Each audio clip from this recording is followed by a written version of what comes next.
अरे यार माई दी झटका मार दी। हमारे घर वाले झटको ना बंद करे हैं, इनकी ऐसी तैसी मारे ऐसी खोपड़ी सन किया है।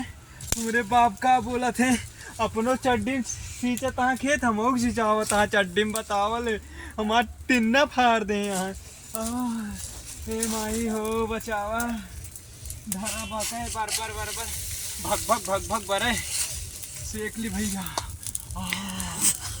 हमरे बाबू चड्डियाँ भैया सींचा तहाँ देखा था उनके ठंडी ना लागत यह इतना फुर्त हो है वह टाट बार के देखा था भैया।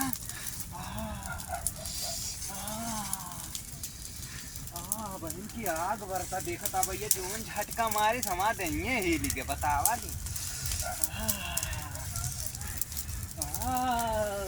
बहन की दहिया वहिया फुर्त होती है देखा था। राजा अब कुछ करे का मन करता लेकिन ज्यादा भैया भूख लाग गया पहले खाना खाई। मैं फोनो आई जरा इलाका। हेलो हाँ चाचा। अरे हाँ ना है चाचा खेते का बा। हाँ ये थोड़ा सा पानी लाग रहा है का भा। चाची करे रही चाची हमाम में फोन ना चलाती चाची चलाओ थी कहीं सुल्तानपुर से बैठी यहाँ पे जाए कहा लावे।